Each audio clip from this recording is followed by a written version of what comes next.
All right. Good afternoon, media.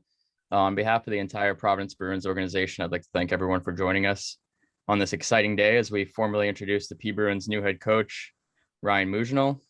At this time, I'd just like to quickly run over the format for today's press conference. As we begin here, I'll turn it over to Ryan, who is going to kick us off with some opening remarks.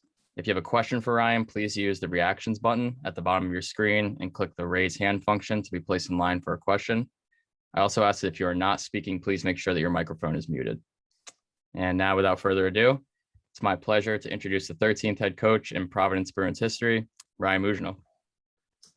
Thanks, Chris. Appreciate the warm welcome. Obviously very excited about joining as the head coach of the Providence Bruins, and look forward to working with all of you. Awesome. Thanks, Ryan. We'll open it up to some questions here. Again, if you have a question, just use that raise hand function. We'll kick it off with Patrick Williams. Yeah, Ryan, congratulations. I guess first thing, when you look back to your coaching history, who have been some of the real influences there, working with Jay, working with Roy in San Jose, people like that? Yeah, it's a great question, Patrick. The one thing that I've had and I'm very fortunate for is working with some pretty special coaches, some not just at the NHL level, some that have gone to the college ranks and in the ECHL, but a lot of my influence, some great coaches have been Todd McCullen had a big influence on me, and Woodcroft in San Jose. Larry Robinson had a real strong impact on me. Brian Marchment's another one. And then obviously like John Ferguson and Dirk Graham, and obviously Jay Leach and Trent Whitfield have had huge influences in my growth as a coach. Matt Thomas, who's in Cincinnati in the ECHL, who kind of got me started in this business, and as well as Mike Havlin, that was in CC College. So I'm very fortunate. I've had some really special people influence me along the way. We'll send it over to Kirk Luedeke. Ryan, congratulations on the position and the opportunity. I was at the Bruins development camp, was impressed with what I saw. Curious about some of the pro players, the Providence guys that were there. How have you, based on what you saw on the ice, what do you think of their progression, and how much forward are you looking to coaching them and taking them to another level this year? Yeah, I think it was pretty evident from when I first physically saw Brady Lyle.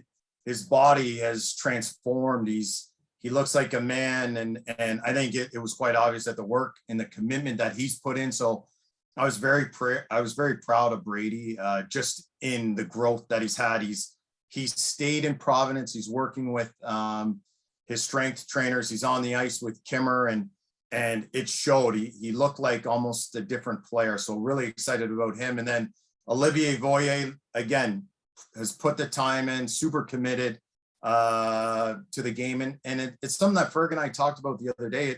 Sometimes it takes guys that first year to understand the commitment and the work that has to go into it. And I think, talking about development camp, Brad Marchand comes in, and I didn't realize how special he is and how valuable he is to the organization. And he's talking about, the commitment and the work ethic that he's put in at that level, and came in, did the bike test with the fellas. And it just showed even our guys that have had some pro experience, how far they've come in just a year. So I'm real excited about those guys. Kyle Kaiser's come a long way as well, just in maturity and how hard he works and how much better he's getting. So there's a lot to be excited about for me as a coach, kind of working with a lot of these young guys that are kind of maturing in their game. So Brady Lyle, I'm very excited about. I think he's on the right path. Thank you. Go ahead, Divs. Congrats, Mouge. Thanks, Divs. It looks like you might have Fabian Lysell in Providence this year. I guess it remains to be seen, but it could happen. Have you watched him on tape? And if you have, what are your thoughts on him, and what challenges he faces as an 18-year-old coming into the American League? Well, it's funny. I was just actually sent a video from his skills coach in Sweden, who I've actually befriended and know. And I've obviously seen the videos that you've seen. I haven't really dissected his game. I haven't really watched it too close. I've obviously seen a lot of the highlights, but again, he's another player. He's going to come to rookie camp. We're excited about him. I think the one big thing for us with the Bruins is that, we're just taking it day by day. The rookie camp is a great starting point for him. And, we're going to work from there and see where it goes. I think it's pretty evident that he's got some special talents. He's still only 18 years old. So obviously we're very excited to get him acclimated to, the foundations of the Bruins and what we are and what we believe. And the quicker we can get him acclimated to that in rookie camp, there's no ceiling for him at all. Thanks, Moosh. Thanks, Dibs.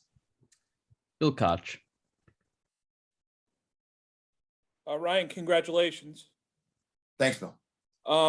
Just wanted to ask about the position itself, being the head coach of the Providence Bruins. It's an organization that's been a regular in the AHL playoffs. It's also a place where previous head coaches have been able to advance their own careers, whether it's within the Bruins organization or, elsewhere in the NHL. So I wonder, just within the industry, how this job is viewed and, how excited you are to have it. Yeah, I think you hit the nail on the head, Bill. I think, anybody that pays attention, they recognize and they know not just the progression of players, but obviously coaches. And I think that's a testament of, the quality of people that Sweens and Ferg and Cam Neely and has done in bringing in, high quality people and recognizing that. I think it's evident in bringing in Chris Kelly to the coaching staff with the big Bruins that they value that. For me, a lot like the players, I'm progressing as a coach. I'm trying to get better. I've got amazing support around me from Trent Whitfield and Ferg and Kells and now Adam McQuaid. I've got amazing voices to lean on when I don't have the answers. And I'm not saying that I always have the answers. That's not the type of person or coach I am. I ask a lot of questions. You can ask Divs. I'm inquisitive. I want to know. But for me, what an honor. It's obviously, the premier job in the American Hockey League, and I'm honored, grateful, and super humbled to be even to have that ability to even have this job. So again, very, very rewarding to have people speak highly of me and get to this position for sure, Bill. Thank you. We'll go to Ian Steele. Hi, Ryan. Congratulations. Thanks, Ian.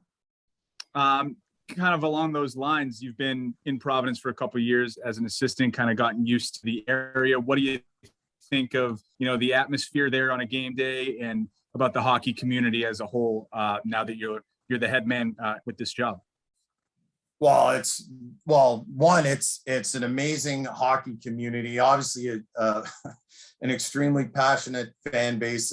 We've got fans that wait for the coaches at the end of the night by our cars outside of Providence in the freezing cold. And my dad was in town once, and he couldn't believe that. And it's a lot different than any other places that I've ever been.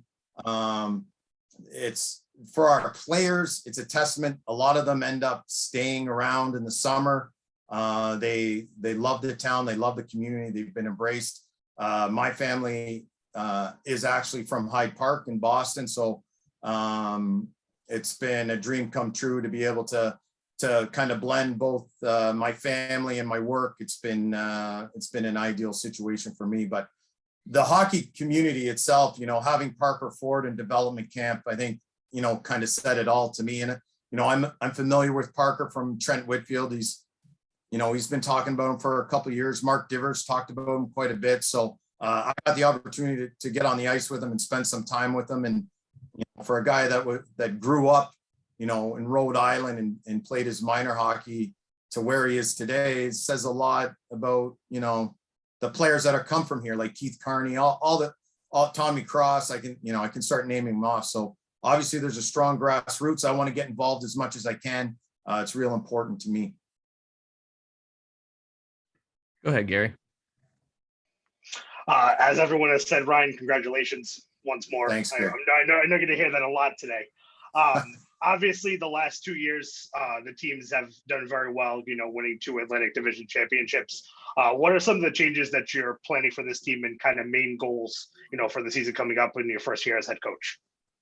Well, the one thing is maintaining the standard that Leachy's, put in place. And I think that was a big part of me inheriting this job, is that, I recognize the standard that has to be brought every day.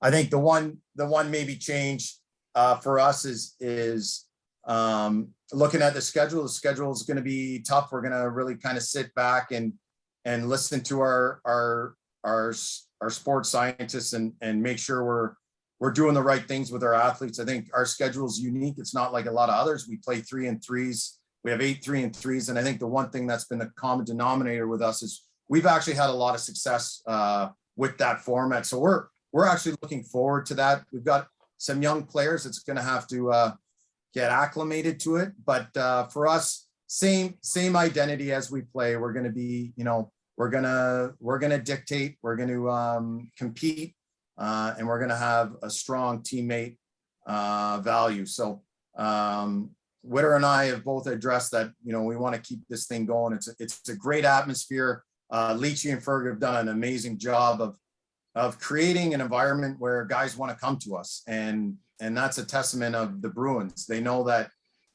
you come here, you get all the tools. There's no excuses for you not to grow and develop. The Bruins organization are, I think, the best in the business at giving those tools to the players. And, the recent hiring of Adam McQuaid, for me, excites me a lot. I got to spend a lot of time with Adam, obviously in development camp, before development camp. And he was around a little bit last year. And I'm really excited to have another voice in the room, another great hockey mind, a guy that's, progressed in the game, a testament of what the American League is about. So again, we're not going to change how we play. Our standard's going to be the same. And me and Witter are actually really excited about getting this thing going as soon as we can. Thank you. Got time for a few more, guys. If you have a question for Ryan, just use that raise hand button. We'll go back to Patrick Williams. Yeah, Ryan, this was your first time running your own bench since you were in Las Vegas in the ECHL. But how would you describe your head coaching style, and how does that adjustment go from being an assistant in the same room as you're now going to be the head guy? Yeah, that's a great question, Patrick, and it obviously got brought up quite a bit. And the one thing that I know, I'm confident in who I am as a coach. I'm a player first coach. I want to give the player the why, the how. And I think for me, I'm a good teacher at it. I think I speak their language. But there is an adjustment period. I'm a field coach too. I think that's important for the players is especially in today's game. The commitment to the player and not just on the ice has to be evident, and they have to feel it. It has to be genuine. And I think if you talk to a lot of players that have played for me, I think they'll say, I definitely value that. I value them as people first, and care about their development. We put a lot of time into this, and sometimes as hockey players, we don't talk about that side of it. Is the trust that you build with players. It's really important to me. I think for me, I'm a big believer, and you're going to hear people talk about details and coaches talk about the details. It's great, but one of those details that goes into it is getting to know the players. And I think Trent and I are two guys that care, and it shows in how we play. That's not going to change as a head coach from an assistant coach. I still believe in that. I believe in the quality of language we use with players has an effect on them. A lot of today's game is feel, and players having the courage and the confidence to go out and play. And part of our jobs that Trent and I have is enabling them that way. And that's something I feel very confident in as a head coach. So I'm excited to have a different role. I've been at the assistant coaching level for a while. And I think when you're able to sit back and observe a lot of different coaches. I worked for Roy Sommer, Mike Havlin, Jay Leach.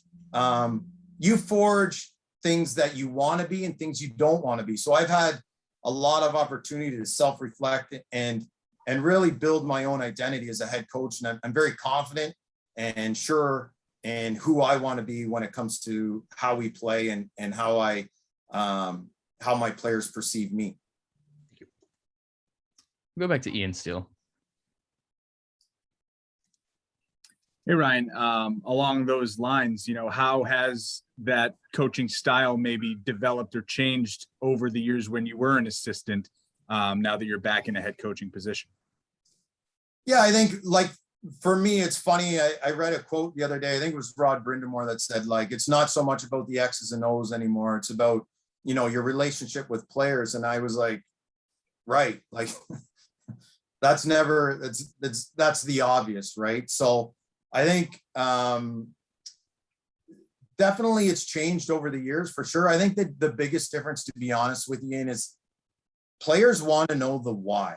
And you hear the word entitlement a lot with young players. And I'm not a coach that believes that young players, young athletes are entitled. They just want to know the why. There's a lot of different avenues to get the answers. And they want to know why we're doing this and how we're doing. So for me, it's really important to provide those answers for the players. I'd say that's the biggest difference from when I kind of got going in this. Back in the day, you walk right by the coach's office and you get dressed, you go out, you don't talk. There's always that kind of sense of fear. And for me, I just don't think you grow as a player when there's that sense of fear in an environment like that. So it's important, that we're doing the right things by giving these guys the answers that they need. And that by no means that means that you don't have those tough conversations or you're not, hard on players. It's just a different quality of language we use with players now. And that's probably the biggest change I've seen. And I think the first coach that I was exposed to where I was like, wow, this guy's got it figured out was Todd McCullen. Like he was just a different coach that I had never really been exposed to and super detailed, but took the time with everybody. It didn't matter who you were. And, I think he just had a real strong influence on me that way of, man, that's a guy that I want to play for. And I think those are lessons as an assistant coach you can take in and observe. When you're a head coach, it's a little bit different because you're in the moment all the time. So I'm very fortunate for the time I've had as assistant coach. I think it's done a real good job for me in growing me as a coach, just because I've had great people around me. Go back to Kirk Luedeke. So, Coach, based on some of your mentors and the guys that you've worked with, you obviously are big on structure. And I think that, structure in the game is important. But curious as you've been an assistant coach and you've watched young players turn pro and come up through the ranks in the AHL, how prepared are, just curious in your thoughts on how prepared some of these players are, and how do you see your role in terms of imparting the structure and the systems on those Bruins players to get them ready to graduate to Boston?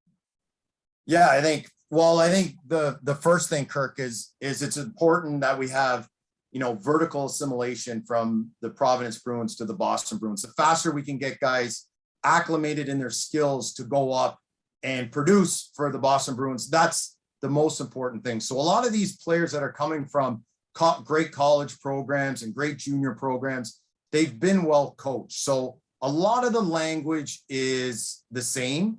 How we teach it's probably a little bit differently, and how players learn differently. And I think it goes back to having that kind of blueprint for the player and how they learn. It's much more individually based now than it was when I was growing up. Like David Pasternak played in the American Hockey League. He has a different skill set than a lot of players at that level. So he learns things differently, probably a little bit faster. His skill set's a little bit different. So you have to use different language with him and grow him. So when he goes up, he feels comfortable in the system. So that's one thing that I think's been really important in how guys play in Providence to the Boston Bruins. We talked about it a little bit in development camp about not even the anything systematic. The development camp wasn't about anything system based. It was about skills and values that we think are important, like, you know, competing, having courage. Like, these are a staple of being a Boston Bruin. You know, other organizations value different things, you know, like, there's a lot of teams that are analytically based now. There's a huge emphasis on overskill. For us, that's still important. Those things, it's not that they're not important. These things of courage and commitment and being a great teammate, you know, have been driven by the leadership group and upper management. So to give yourself a best chance of playing, it's real important that you embrace that and recognize that that's what we're about. So the best part about Providence is that, you know, Ferg, Sweens, they've done a great job identifying players that have high IQ that can grasp other concepts from where they've been before. We got time for two more. We'll go to Gary Azira, and then we'll wrap it up with Patrick Williams. Ryan, obviously with last season with the pandemic playing it, you know, the whole home season at the New England Sports Center, I just want to get your thoughts on how it's going to feel to be back at the Dunk for opening night on October 16th against Bridgeport. Yeah, it's well, I'll tell you, it's for all of us, everybody has their own kind of story with it. And you know, COVID obviously is, you know, it's happened. It was tough to lose the season the year before. We were just so grateful to, you know, Leachy and I had a lot of Zooms before the season even started. So even to get the season started, we were excited and grateful that we had an opportunity to play. The players were amazing. Like, they just made the most of it. You know, to have a guy like Paul Carey, who I think at the time Diz would even know, he's 32 years old, you know, not playing for the playoffs, to come in and play that hard night in and night out was something special. And again, it's the testament of the quality of person that, you know, we bring in to the Providence Bruins. The guys were amazing about it. We kind of, you know, as coaches, I think we were shocked about how hard the guys played every night. Like, there wasn't a night we came into the rink and we were like, man, you know, they didn't put it all out there tonight. It was fun to coach. I'm not gonna lie, Gary, it was cold to coach. It was freezing on the but it was good. It humbled you, right? And then I think the one thing it's done too is it's made us very grateful to come back to the Dunk and be in front of our fans. And you know, we've got a new dressing room that we're really excited to get into, and just the small little things that you missed, it's made you really grateful for it. And I think for us, and you know, like Didier, I talked to Didier the other day, and he's like so excited to get back into the room. And we you know, we got a new sauna, and he was talking about the sauna, and you know, it's things you just kind of take for granted. So I think for all of us as a coach and as a person, I think it was actually a good thing to kind of get away from being spoiled a little bit, because it's made us appreciate it that much more. Thank you. Go ahead, Patrick. Yes, just Ryan, two-parter. Providence has always relied on those good veteran guys. How do you intend to rely on some of those higher end veteran guys? And just the second part is, do you anticipate another assistant coach being added, or you're going to stay put as is? Yeah, I'll answer the second part first. Yeah, we're going to add another coach. You know, Ferg, Sweens, everybody's doing their due diligence in regards to that. The one thing that I know is they really do their homework. So I'm excited for whoever comes in for Witter and I. I think, you know, Witter and I have a real special relationship. He's been an amazing part of it. He's, you know, he recognizes my strengths and my weaknesses.